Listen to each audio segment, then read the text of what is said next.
ವಿದ್ಯೆಗಳ ರಾಣಿಯು ರಂಜನವಾಗಿದ್ದ ವಿದ್ಯೆಗಳ ರಾಣಿಯು ತೇರು ಮುಂಜಳಿಂದ ಕುವರಿಯೆಂಬ ಯೋಜನೆಯು ತೇರು ಮುಂಜಳಿಂದ ಕುವರಿಯೆಂಬ ಯೋಜನೆಯು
ಅಲ್ವಾ? ಆ ಸಾಹಸವನ್ನು ಯಾರು ಮಾಡುವುದಿಲ್ಲ. ಹೋಗಪ್ಪ ಇದ್ದಾನಲ್ಲ ಸಣ್ಣ ಹುಡುಗ, ಅವನಲ್ಲಿ ಒಂದು ಧನಸ್ಸನ್ನು ಕೊಡಿ, ಬಾಣವನ್ನು ಪ್ರಯೋಗಿಸುವುದಕ್ಕೆ ಹೇಳಿ ಅವನು ಮಾಡಿ. ಅದು ವಿಶೇಷ ಅಲ್ಲ. ನಾನೊಂದು ಅಸ್ತ್ರವನ್ನು ಪ್ರಯೋಗಿಸಿದೆ ಅಂತ ಆದ್ರೆ ಯಾರಾಗಿದ್ದ ದೇಹ ಒಂದಾಗಿ ಗುರಿಗೆ ಯೋಗ ಇದ್ದು ಅದೆಲ್ಲ ಯೋಗಕ್ಕೆ ಬಿಟ್ಟದ್ದು ಬಿಟ್ಟಿದ್ದೇನೆ ಅಂತ. ಇನ್ನು ಬುದ್ಧಿವಂತಿಕೆಯ ವಿಚಾರಕ್ಕೆ ಬಂದ್ರು ನಾವೇನು ಕಡಿಮೆ ಅವರೆಲ್ಲವೇ ಅಲ್ಲ. ನಮ್ಮಲ್ಲಿ ಉಂಟು ಪಂಚ ಸಹಾಯಕಗಳು, ಪಂಚ ಶರಗಳು, ಅರವಿಂದ, ಅಶೋಕ, ಸುತರಾಮ, ಮಲ್ಲಿಕ, ಈ ಪ್ರಪಂಚದಲ್ಲಿ ಯಾವುದೇ ಒಂದು ಜೀವಿ ಸೃಷ್ಟಿಯಾಗಬೇಕು ಅಂತ ಅದಕ್ಕೆ ಕಾರಣ ನನ್ನ ಬುದ್ಧಿವಂತಿಕೆ ಬೇಕು, ನನ್ನ ಸಾಹಸ ಬೇಕು. ನೀವೆಲ್ಲ ತಿಳ್ಕೊಂಡದ್ದು ಹೇಗೆ? ಸೃಷ್ಟಿಯಾಗುವುದು ಬ್ರಹ್ಮನಿಂದ ಅಂತಲ್ವ? ಅಲ್ಲವೇ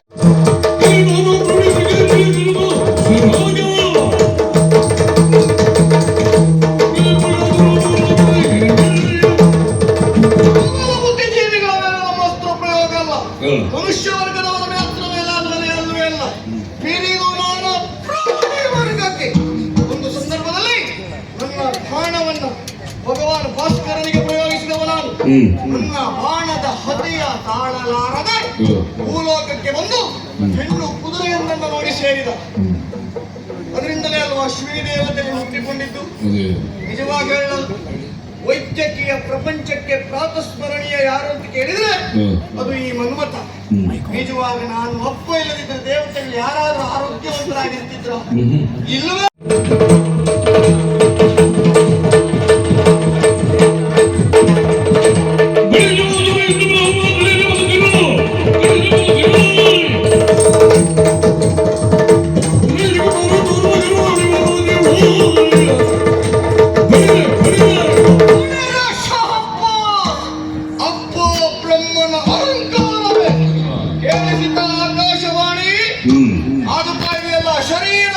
ಅಶರೀರವಾಣಿ ಬ್ರಹ್ಮನ ಸಭೆಯಲ್ಲಿ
ನಾನು ಮಾತ್ರ ಯಾರ ಕಣ್ಣಿಗೂ ಗೋಚರವಾಗುತ್ತಾ ಇಲ್ಲ. ಏನು ಕಾರಣ? ಅನಂಗನಲ್ಲವೇ ನಾನು. ಇದು ನಮಗಿರುವಂತಹ ವಿಶೇಷ ವರ. ಹೌದು, ಅಶರೀರ ವಾಣಿಯನ್ನ ಕೇಳಿ ಇಲ್ಲಿವರೆಗಾಗಿ ಬಂದವರು ಯಾವುದೇ ಕಾರ್ಯವನ್ನು ಮುಂದುವರಿಸಬೇಕಾದ್ರೆ ಎಷ್ಟರ ಮಟ್ಟಿಗೆ ಸತ್ಯ ಅಂತ ತಿಳಿದು ವ್ಯವಹರಿಸಬೇಕು. ನಾಳೆ ಯಾರು ನಮ್ಮನ್ನು ಆಕ್ಷೇಪಿಸುವಂತಿರಬಾರದು. ಹಾಗಾಗಿ ಯೋಚನೆ ಮಾಡುವುದು.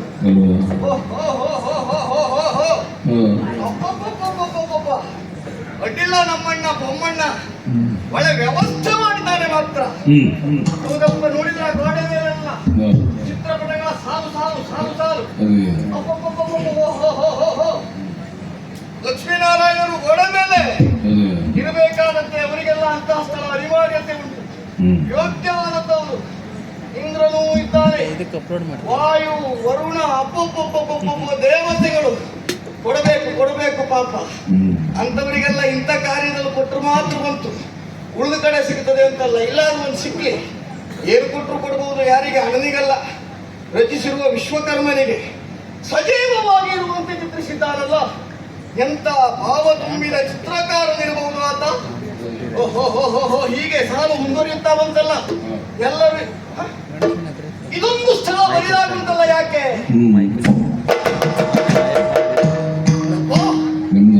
ಶರೀರವಾಣಿಯಾದದ್ದು 100% ಸತ್ಯ.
ರಾತ್ರಿ ಹಗಲು ಅಲಿಯದಂದರಿಗೈವೆ,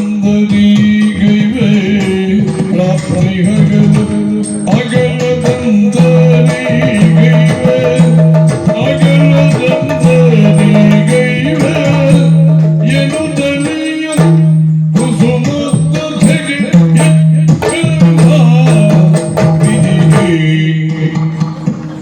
ರಾತ್ರಿ ಹಗಲು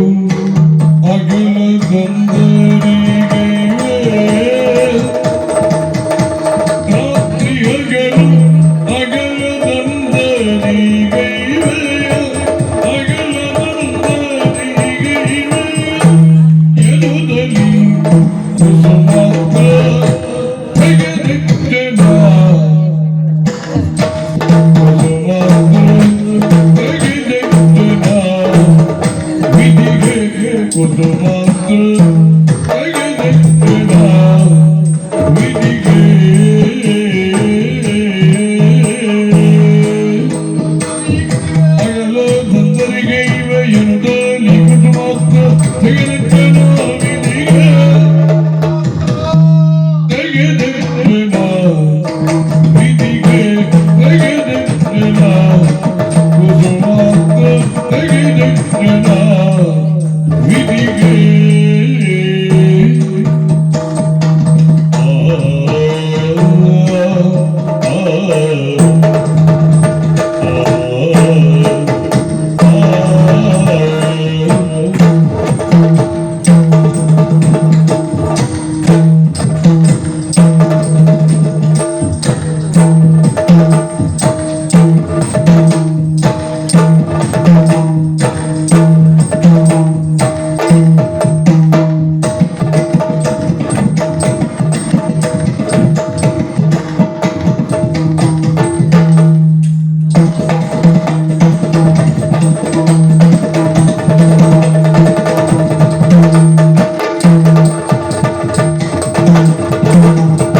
ಅಶ್ವಿನಿ ಯಕ್ಷಿತ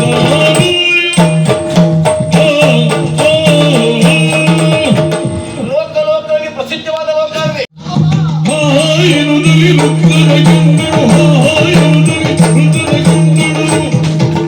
ಹಾರವದರಿದ ಹಾರಿದಳು ಹಾರವದರಿದ ಹಾರಿದಳು ನಗಬೀರಿದಳು ನಗಬೀರಿದಳು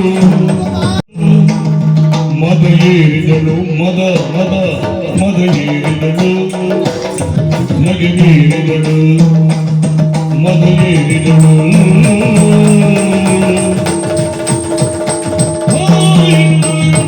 ಗಂಡಳು ಹಾರವದರಿದಳು ಹಾರಿದಳು ರಾಜಬೀದಿಯಲ್ಲಿ ಸಾಗುತ್ತಾ ಸಾಗುತ್ತಾ ಮುಂದೊತ್ತಿ ಬರುತ್ತಿರುವಾಗ ಅಬ್ಬಬ್ಬ! ಮಾರ್ಗಕ್ಕೆ ಎದುರಾಗಿ ಒಬ್ಬ ಬರ್ತಾ ಇದ್ದಾನೆ ನೋಡಿ. ಅಯ್ಯಯ್ಯೋ, ಅವನನ್ನು ನೋಡಿ ಹಾರಿದೆ, ಬಿದ್ದದ್ದೆ. ಆಶ್ಚರ್ಯವೇ ಆಗಿ ಹೋಯ್ತು ನನಗೆ. ಅದಲ್ಲದೆ ನೋಡುವಾಗ ಇದ್ದೇನವ, ಹೇಗೆ ಬಂದಿದ್ದಾನೆ ಅವ? ಭಸ್ಮವ ಬಡಿಯುದ ಬಿಡಿಯುದ ರುಂಡವ ವಿಸ್ಮಯದ ಮದಿಪಾತ್ರಗಳ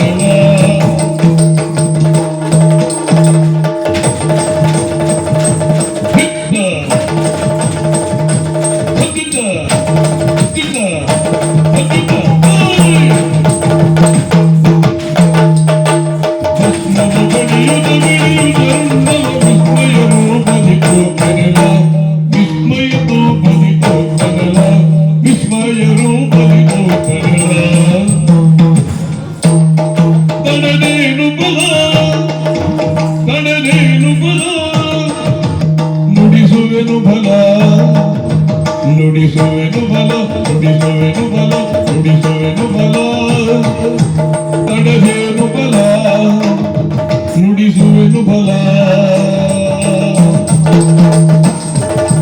ತಡೇನು ಬಲ ನುಡಿಸುವೆನು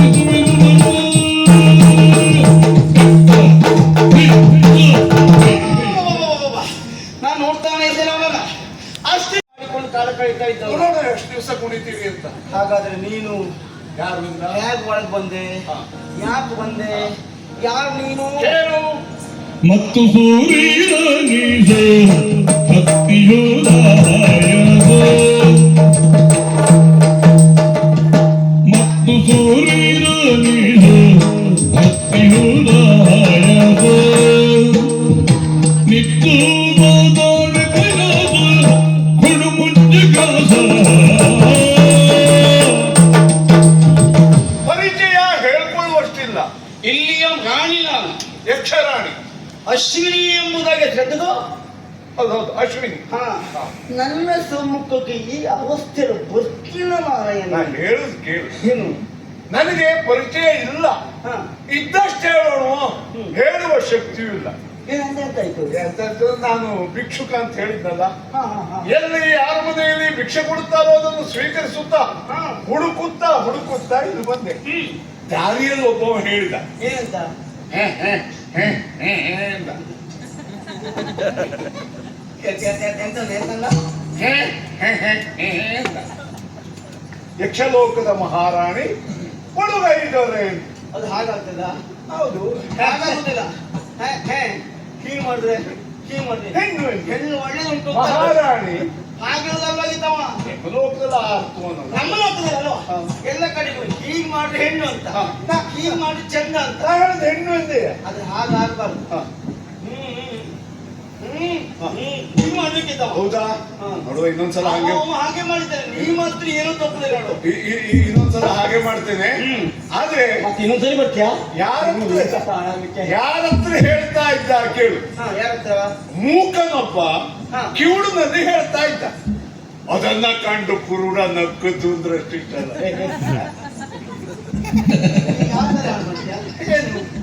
ಮೂಕ ಕಿವುಡು ಮೇಲೆ ಹೇಳಲಿಕ್ಕೆ ಉಂಟ? ಮೂಕ ಹೇಳಲಿಕ್ಕೆ ಆಗ್ತದ? ಮತ್ತೆ ಹೇಳುದು ಹೆಂಗವ? ನೋಡು, ಮೂಕನಿಗೆ ಮೂಕ ಭಾಷೆ ಅಂತ ಉಂಟು. ಇದು ಇದು ಹೌದು, ಈ ಭಾಷೆ ಹೌದು. ಕಿವುಡನಿಗೆ ಕಣ್ಣು ಸರಿ ಉಂಟು, ಕೇಳುವುದಿಲ್ಲ. ಹೌದು. ಆಮೇಲೆ ಕುರುಡ ಯಾಕಕ್ಕ ಅವನಿಗೆ ಕಿವಿ ಕೇಳ್ತದಲ್ಲ. ಇವರೆಲ್ಲ ಮಾತಾಡೋದು ಕೇಳಿ ನಕ್ಕ. ಅಲ್ಲ, ಅವನಿಗೆ ವಿನಯ ಕಾಣ್ತದೆ. ಯಾರಿಗಿಲ್ಲ, ನೀ ಯಾರು ಕೂಡ ಮಾತಾಡೋದು ಕೇಳು. ಕಿವುಡ ಮಾತಾಡಿತು. ಹೌದು, ನಾನು ಮತ್ತೇನ್ ಕೇಳುದಿಲ್ಲ. ಏನ್ ಬೇಕು ನನಗೆ ಮತ್ತೇನ್ ಬೇಡ. ಒಂದ್ ತುತ್ತು ಗ್ರಾಸ ಕೊಡ್ತೀಯ? ಯಾವುದು ನೀನು ಕೊಡಬಹುದಿತ್ತು. ಆಟಗಳ ಎಸಗಿ ಪದ್ಯಗಳ ಬೇಡವನು ಭಿಕ್ಷಾಟನೆಯ ಮಾಡುವವರ ಮರ್ಯಾದೆ. ಆಟಗಳ ಎಸಗಿ ಪದ್ಯಗಳ ಬೀಳುವುದು ಭಿಕ್ಷಾಟನೆಯ ಮಾಡುವವರ ಮರ್ಯಾದೆ. ಹೊಸ ನೃತ್ಯದಾಟವನ್ನು ತೋರು, ಹೊಸ ನೃತ್ಯದಾಟವನ್ನು ತೋರು, ಸಂಗೀತ ಮಾಡು. ಹೊಸ ನೃತ್ಯದಾಟವನ್ನು ತೋರು, ಸಂಗೀತ ಮಾಡು, ಸಂಗೀತ ಮಾಡು.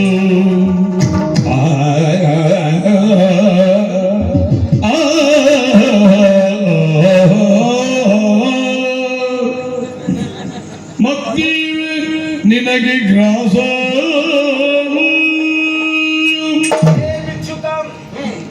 ಕೇಳಬಾರದ ವ್ಯಕ್ತಿಯನ್ನು ಕೇಳ್ತಾ ಇದ್ದೀಯ ನೀನು, ಬರಬಾರದ ಸ್ಥಳಕ್ಕೆ ಬಂದಿದ್ದೀಯ ನೀನು. ಆದರೂ ಇಲ್ಲ ಅಂತ ಹೇಳುವ ಮನಸ್ಸಿಲ್ಲ ನನಗೆ. ಯಾಕೆಂದ್ರೆ ದೊಡ್ಡವರು ಯಾವತ್ತು ಇಲ್ಲ ಅಂತ ಹೇಳಬಾರ್ದು. ಕೊಡುವುದ್ರಿಂದ ದೊಡ್ಡವರಾಗುವವರು. ಕೊಡುವುದರಿಂದ ಸುಖ ಇಲ್ಲ. ಅದು ಎಂತದೋ ಒಂದು ಅರ್ಥ ಉಂಟು ಮಾರ ಇದರಲ್ಲಿ. ಹೌದು, ಅದ್ರಲ್ಲಿ ಎಂತ ಅರ್ಥ? ಎಂತದುಂಟು ಅದರಲ್ಲಿ? ನಂಗೆ ಗೊತ್ತಿಲ್ಲ, ನಿಂಗೆ ಎಂತ? ಆದ್ರೂ ನನಗೆ ಗೊತ್ತಿಲ್ಲದೆ ಹೇಳುವಾಗ ಆದ್ರೂ ನಾವು ಭಿಕ್ಷುಕರು, ಯಾರಾದ್ರೂ ಹೇಳೋದು ಕೇಳಿ ಹೇಳುವುದು. ಏನುಂಟು? ಒಂದಿದ್ದು ಪ್ರಾಕೃತಿಕ ಅನುಕೂಲತೆಯಿಂದ ಮೂರಾಗಿ ಕಾಣಬಹುದು. ಪರಿಸರದ ಪ್ರಭಾವದಿಂದ 30 ಆಗಬಹುದು, 300 ಆಗಬಹುದು. ಆಮೇಲೆ 300 ಎನ್ನುವುದು ಶಾಶ್ವತ ಅಲ್ಲ, ಮೂಲಭೂತವಾದ 1 ಎನ್ನುವುದು ಶಾಶ್ವತ. ಓ, ಎಂತ ತತ್ವ ಉಂಟು ಮಾರ ಇದರಲ್ಲಿ. ಇದು ನಮ್ಮ ಪದದ ಅರ್ಥ. ನಿಮ್ ಭದ್ರತೆಯಲ್ಲಿ ಬರ್ತದೆ. ಹೆಚ್ಚು ಹೇಳುವುದೇ ಅಪವಾದ. ಸಾಕಷ್ಟು ಹೇಳುವುದಿಲ್ಲ, ಆದ್ರೆ ಹೇಳಿದಷ್ಟು ಕೇಳುವಾಗಿರ್ತದೆ ಅಂತ ನನಗೆ ಗೊತ್ತಾಯ್ತು ಬಾಯಿಗೆ. ನೀವು ಸಾಕಷ್ಟು ಹೇಳದೇ ಇದ್ರು ರುಚಿ ಇರುವುದೇ ಹೇಳ್ತಿ ಅಂತ ನನಗೆ ಗೊತ್ತಾಗಿದ್ದು ಈಗ. ನಾವು ಬೇರೆ ತಗೊಂಡೆ ಹಾಗೆ ಸಮರ್ಥನೆ ಕೊಡ್ಬೇಕಲ್ಲ. ನೋಡಿ, ಅಕ್ಷರ ಒಬ್ರು ಕೊಟ್ಟಾಯ್ತಲ್ಲ. ಹೋಗು ನೀವು ಕೊಡುವುದಿಲ್ಲ ಅಂದ್ರೆ ಇನ್ನಾದ್ರೂ ಒಬ್ರು ಕೊಟ್ರೆ ಮತ್ತೇನು ಕೊಡುದಿಲ್ಲ.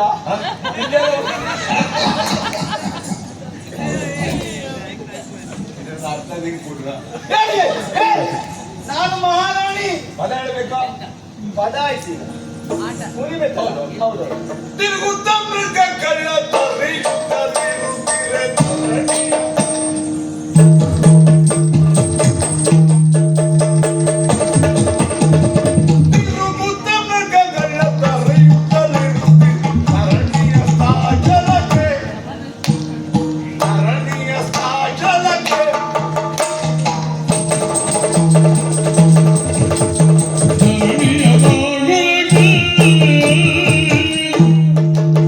ದಿಕ್ಕ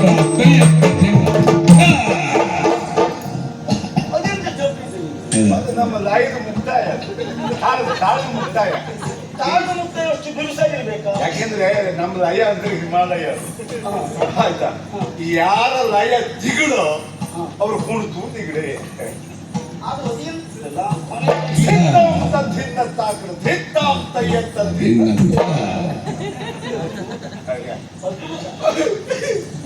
ಸಂತೋಷ. ನಾವು ಇಂಥದ್ದು ನೋಡ್ಲೇ ಇಲ್ವಾ? ನಂಗೆ ಸಂತೋಷ. ಎಂತ ಸಂತೋಷ ಸಂತೋಷ ಸಂತೋಷ ಅಂತ ಎಷ್ಟು ಗೊತ್ತಾ? ನಿನಗೆ ಇದು ಚೆನ್ನಾಗಿ ಕಂಡ್ರೆ ನಿಂಗೆ ಹಾಳು ಸಿಗುವುದೇ ಇಲ್ಲ. ನಿಮ್ಮಿಂದ ಅಷ್ಟು ಹಾಳ ನೀವು ಹೇಳ್ಬೋದು. ಹಾಳು ಒಳ್ಳೇದಲ್ಲ. ಆ ಅಷ್ಟೊತ್ತಿಗೆ ಮನಸ್ಸಿಗೆ ಮುದ ಕೊಟ್ಟಿಲ್ಲ ನೀವು. ಇಷ್ಟು ಬಿಸಿ ಬಿಸಿ ಮಾರಾಯ ನೀವು. ಏನು ಚುಂಟು ಹೀಗೊಂದು ಸಾಕು ಭಿಕ್ಷೆ ಕೊಡುವುದೇ ಇಲ್ಲ.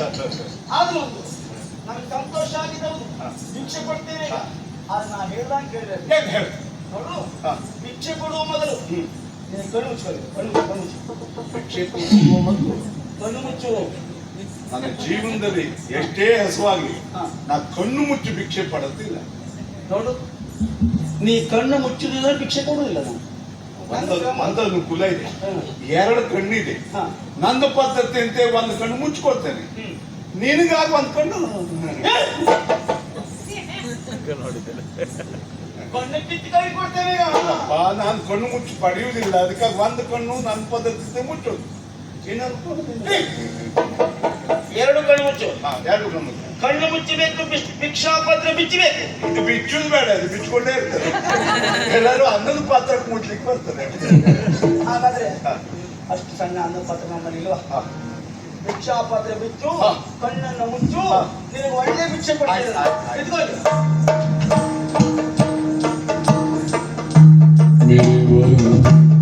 ಭಿಕ್ಷಾ ಪಾತ್ರೆಗೆ ಕಲ್ಮಣ್ಣುಗಳ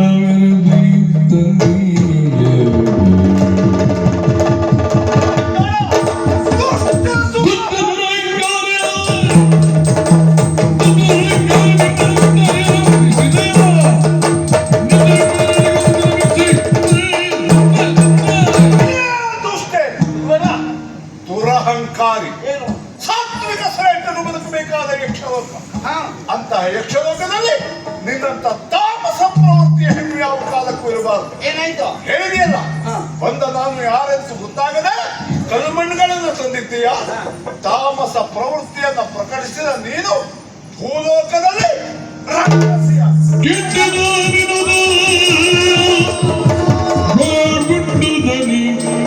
ಶಿವನ ಬಾರನೆ ಕುಟ್ಟಿಸಿರವನು ಬೇಡಿಗೊಂಡಿಳು ಪಾಪಸವಾರ ನಿನ್ನನು ತಾಗಿ ಘೋರ ಸಾಧವ ಧರಿಸಿದೆ ಬಿರಿದಾಗೆ ಕಾಪಾಡು ಎನ್ನದುಲೇ. ತಡಿಬೇಡ. ಅಲ್ಲ ಅಲ್ಲ ಒಂದು ನೀವು ಈಗ ಅಲ್ಲಿ ಹೊರಟ್ರಿ, ನಿಮಗೆ ಅಂಥದ್ದು ನನ್ನ ಹಂಗೆ ಅಂಥದ್ದು ಇಲ್ವಾ? ಯಾರಿಗೆ ಬೀದಿ ಬದಿದ ಮಗುದೇ ಯಾರು ಎಲ್ಲ ನಿನ್ನ ಮೂಡಿದ್ದೇವೆ. ಹೇಳಿದೆ ಸ್ವಾಮಿ, ನಿನಗೇನು ಇಲ್ಲ, ನಮಗೆ ಏನು ನಮಗೆ ಲೆಕ್ಕಕ್ಕೆ ಸಿಗಲಿಲ್ಲ. ಅಷ್ಟು ನಂಬ್ಕೊಂಡಿದ್ದೀರಿ. ಆಯ್ತು ಆಯ್ತು. ಈಗ ಉಂಟು, ಎಂತ ಉಂಟು? ಮನೆ ಉಂಟು. ಮನೆ ಉಂಟು. ಮನೆಯಲ್ಲಿ ಮನೆಯಲ್ಲಿ ಹೇಳ್ತಿದ್ದಾಳೆ.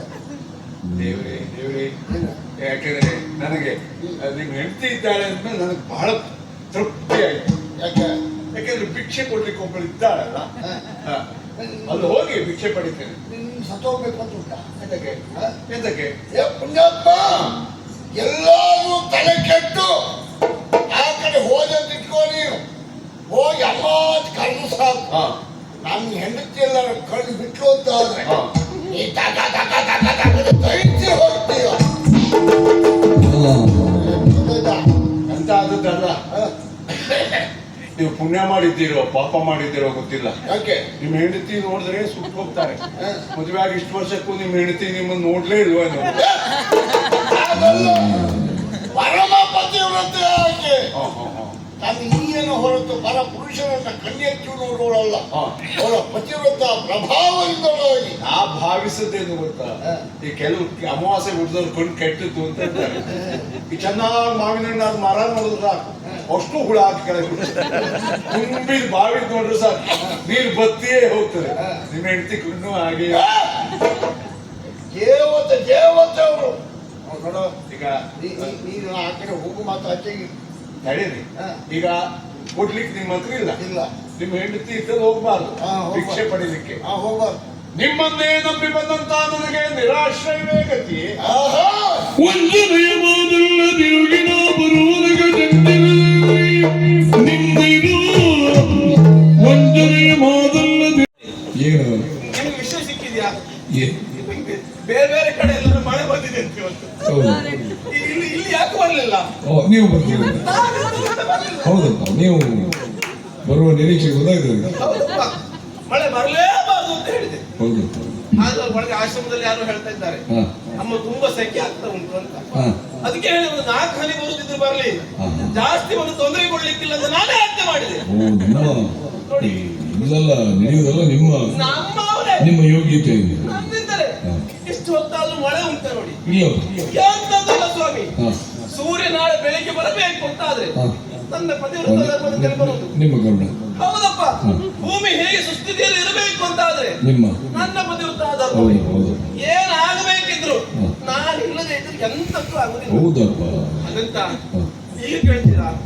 ಪ್ರಾಮಾಣಿಕವಾಗಿ ಹೇಳ್ಬೇಕು ಅಂತ ಆದ್ರೆ ಇಲ್ಲಿಯವರೆಗೆಲ್ಲ ಪಾಠ ಮಾಡಿ ಸ್ವಲ್ಪ ಸಾಕಾಗಿದೆ ಸ್ವಾಮಿ. ಪಾಠ? ಹೌದೌದು. ಆದ ಕಾರಣಕ್ಕಾಗಿ ಸ್ವಲ್ಪ ಧ್ಯಾನ ಮಾಡಬೇಕು ಅಂತ ಮನಸ್ಸಾಗಿದೆ. ಪಾಠ ಆಯ್ತು, ಪಾಠ ಆಯ್ತು, ಧ್ಯಾನದಲ್ಲಿ ತೊಡಗಿಕೊಳ್ಳಿ. ಏನು ಗೊತ್ತಾಗ್ತದೆ? ಏನು ಗೊತ್ತಾಗಬಾರ್ದು. ಹೊರಗಿನ ಯಾವ ಗೊಡವೆಯೂ ಇಲ್ಲದೆ ನನ್ನೊಳಗೆ ನಾನು ಧ್ಯಾನಸ್ಥಳಾಗಿರ್ತೇನಂತೆ. ಆರೋಗ್ಯಕ್ಕೆ ಒಳ್ಳೆಯದು ಅಲ್ವಾ?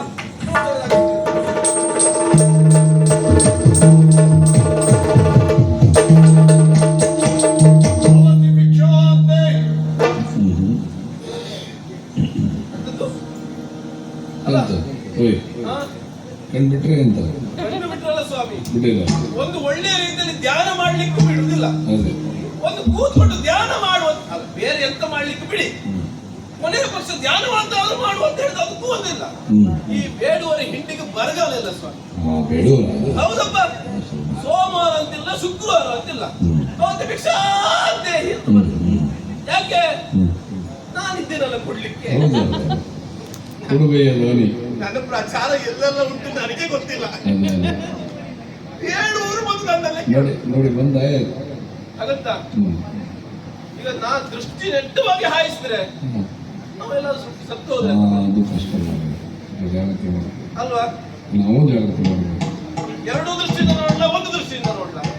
ಸ್ವಲ್ಪ ದೃಷ್ಟಿ ಮಂದ ಅಂತ ಹೇಳುದು ಬೇಡ, ಕರುಣಾ ದೃಷ್ಟಿಯಿಂದ ಚೂರು ಕರುಣಾ ದೃಷ್ಟಿ ಆಗಲಿ ನೋಡ್ತೇನೆ.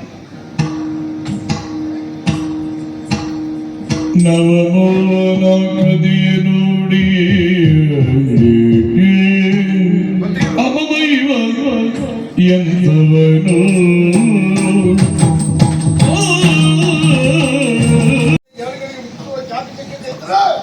ನಮ್ಮ ಗುರುಗಳಿಗೆ ಮಾತ್ರ ಅದು ಸರಿಯಾಗಿ ಅಲ್ವಾ?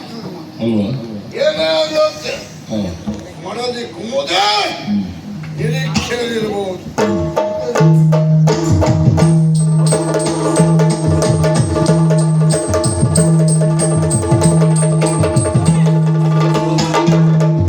ನೋಡಿದ್ರ ನನ್ನ ಗಂಡನ ಸ್ವರ ಕೇಳ್ತಾ ಉಂಟು, ಕುಮ್ಮದೆ ಕುಮ್ಮದೆ ಅನ್ನುವ ಹಾಗೆ. ಅವರು ಬಂದು ನನಗೆ ಹೊಡಿತಾರೆ, ಹೊಡಿತಾರೆ, ತುಳಿತಾರೆ, ಬೈತಾರೆ, ಹೊಡಿತಾರೆ, ತುಳಿತಾರೆ. ಹೌದು. ನಾನೇನ್ ಮಾಡ್ತೇನೆ? ನೀವು ಮಾಡ್ತೀರಿ, ನಾನೇನ್ ಮಾಡ್ತೇನೆ? ನೀವು ಮಾಡ್ತೀರಿ. ನೋಡ್ತೇನೆ. ನನ್ನ ಜೀವನದಲ್ಲಿ ಇಂತ ಜೋಡಿ ನೋಡ್ಲೇ ಇಲ್ಲ. ನೋಡ್ತೇನೆ. ನನ್ನ ಸಾವು ಆಗ್ತದೆ, ನೀವು ನೋಡ್ತಾ ಇರ್ತೀರಾ? ಕೇಳು, ನನ್ನನ್ನೇ ನಂಬಿ ಬಂದ ನಿನಗೆ ಅನ್ಯಾಯ ಆಗಲಾರದು. ಅವ ಬರಲಿ, ಹೊಡೆಯಲಿ, ತುಳಿಲಿ, ನೀನು ಓಂ ನಮ ಶಿವಾಯ ಅಂತ ಹೇಳು. ಹೌದಾ? ಹೊಡೆಯುವ ಅವ ಸೋಲ್ತಾನೆ, ತಿನ್ನುವ ನೀ ಸೋಲು. ಹೌದಾ? ಹಾಗೆ